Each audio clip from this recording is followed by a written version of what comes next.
Hoş geldik dostlar. Kızım istekanda sufli adını düz dedimsə ondan bişiribdi. İstekanın içərisindədir. Nədirsə orada hazırlanıb, orada bişiribdi və həqiqətən dadına baxacağım. Necə dadırsa qızım olduğuna baxmayaraq düzünü deyəcəm. Hər kəs bilir ki, mən nə olur olsun düzünü deyən insanam. Haydi getdik. Derdinden dağları taşları gezerem ay güzel. Senin nazına ölüm düzerem ay güzel. Senin eşkinde şarap süzerem ay güzel. İçerem sağlığıma her geceler ay güzel. Senin nazına ölüm düzerem ay güzel. Senin eşkinde şarap süzerem ay güzel.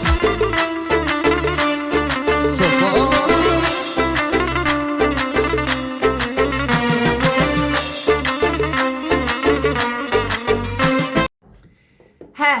Fikrimi bildirim ki, inanın ki dostlar çox gözəldir, bəyəndim. Hətta yeməyimdən də bəlli olardı ki, bir qaşığında bildirməliydim. Fikrimi 1-2-3 qaşıq yedim. Çox bəyəndim, sevdim. Məsləhət görürəm sizlərin də hazırlanmasını. Qızım əllərə sağlıq, çox dadlı olub da gözləyim. Dadlıdır. İnanın ki hazırlayın evlərdə. Kanalımıza abunə olun, bəyəni, yorum atın. Hər kəsi çox sevirəm. Yaxşı ki varsınız, yaxşı ki mənim gözəl izləyicilərimsiz. Hələlik.